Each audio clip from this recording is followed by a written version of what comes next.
Chapter 3. I worked hard at the office today. The boss was nice. He asked me if I wasn't too tired, and he also wanted to know my mom's age. I said, about 60, so as not to make a mistake, and I don't know why, but he seemed to be relieved somehow and to consider the matter closed. There was a stack of fright invoices that had piled up on my desk, and I had to go through them all.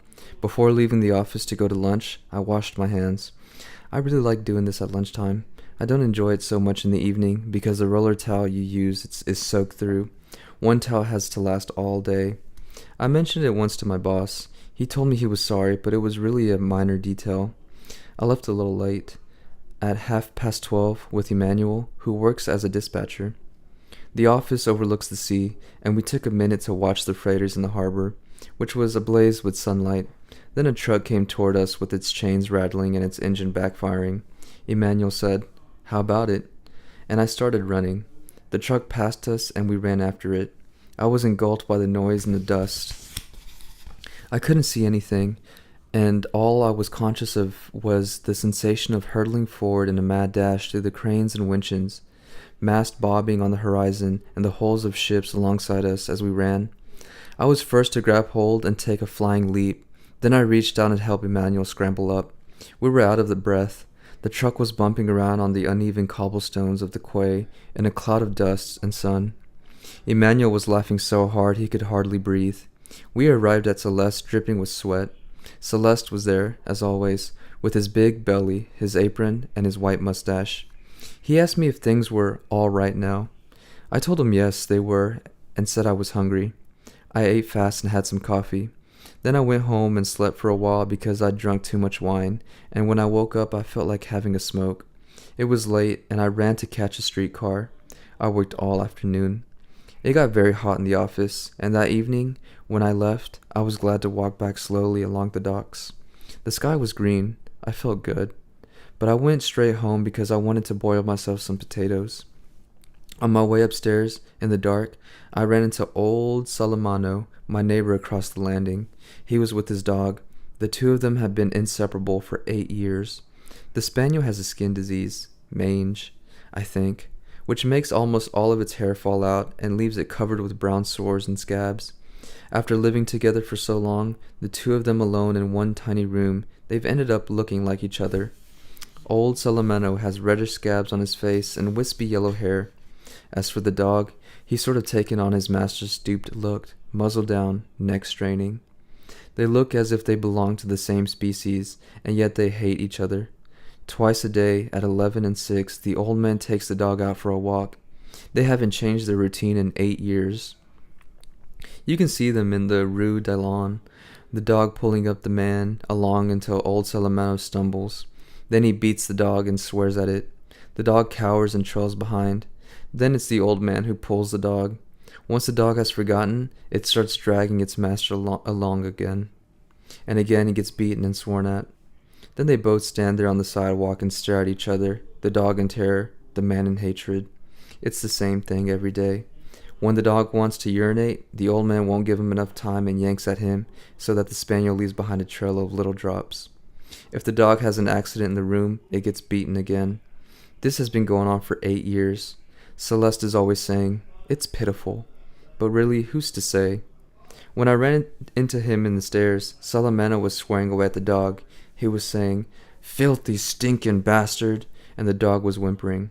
I said, "Good evening," but the old man just went on cursing. So I asked him what the dog had done. He didn't answer. All he said was, "Filthy, stinking bastard." I could barely see him leaning over his dog, trying to fix something on its collar. I spoke louder. Then, without turning around, he answered with a kind of suppressed rage. "He's always there."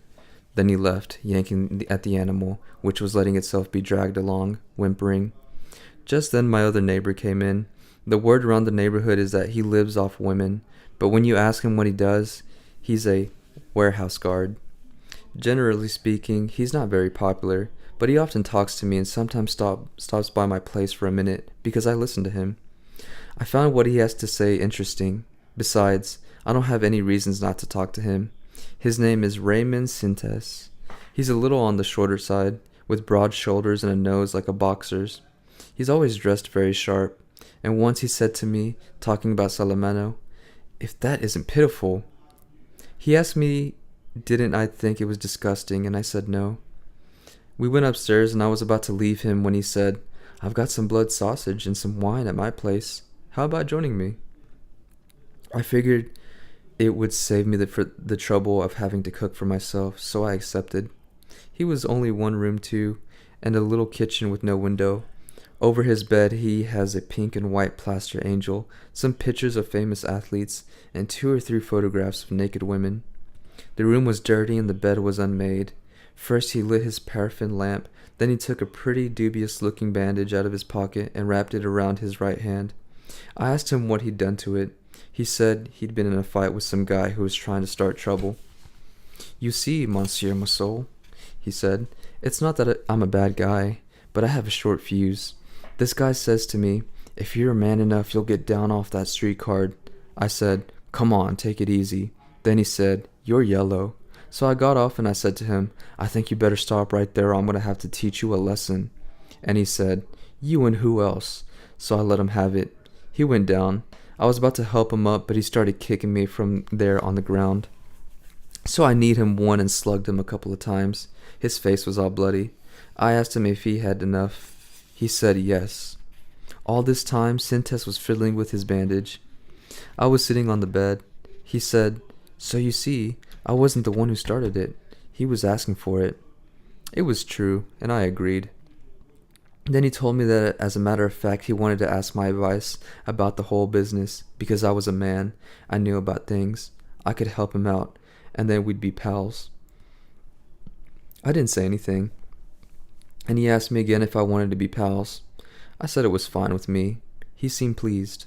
He got out the blood sausage, fried it up, and set glasses out, plates, knives, and forks, and 2 bottles of wine. All this in silence. Then we sat down. As we ate, he started telling me his story. He was a little hesitant at first. "I knew this lady, as a matter of fact. Well, she was my mistress. The man he had the fight with was the woman's brother. He told me he'd been keeping her. I didn't say anything, and yet right away he added that he knew what people around the neighborhood were saying, but that his conscience was clear and that he was a warehouse guard. To get back to what I was saying," he continued, "I realized that she was cheating on me. He'd been giving her just enough to live on. He paid the rent on her room and gave her 20 francs a day for food, 300 francs for the room, 600 for food, and a pair of stockings every now and then. That made it 1,000 francs, and Her Highness refused to work. But she was always telling me that things were too tight, that she couldn't get by on what I was giving her. And I'd say to her, 'Why not work half days? You'd be helping me out on all the little extras. I bought you a new outfit just this month. I give you 20 francs a day. I pay your rent. And what do? You have coffee in the afternoons with your friends. You even provide the coffee and sugar. And me? I provide the money. I've been good to you. And this is how you repay me?' But she wouldn't work. She just kept on telling me she couldn't make ends meet. And that's what made me realize she was cheating on me. Then he told me that he found a lottery ticket in her purse and she hadn't been able to explain how she paid for it. A short time later, he found a ticket from the shop in the Mont-de-Pied in her room, which proved that she'd pawned 2 bracelets. Until then, he hadn't even known the bracelets existed. It was clear that she was cheating on me, so I left her. But first I smacked her around, and then I told her exactly what I thought of her. I told her that all she was interested in was getting into the sack. You see, Monsieur Massot, it's like I told her. You don't realize that everybody's jealous of how good you have it with me. Someday you'll know just how good it was. He'd beaten her till she bled. He'd never beaten her before. I'd smack her around a little, but nice-like, you might say. She'd screamed a little. I closed the shutters and it was always ended the same way. But this time it's for real. And if you ask me, she still hasn't gotten what she has coming. Then he explained that was what he needed advice about. He stopped to adjust the lamp's wick, which was smoking. I just listened. I drank close to a liter of wine, and my temples were burning. I was smoking Raymond's cigarettes because I'd run out. The last street cars were going by, taking the now distant sounds of the neighborhood with them. Raymond went on. What bothered him was that he still had sexual feelings for her, but he wanted to punish her. First, he thought of taking her to a hotel and calling the vice squad to cause a scandal and have her listed as a common prostitute. After that, he looked up some of his underworld friends, but they didn't come up with anything. As Raymond pointed out to me, a lot of good it does being in the underworld. He said the same thing to them, and then they suggested marking her. But that wasn't what he wanted. He was going to think about it, but first he wanted to ask me something. Before he did, though, he wanted to know what I thought of the whole thing. I said I didn't think anything, but that it was interesting. He asked if I thought she was cheating on him, and it seemed to me she was.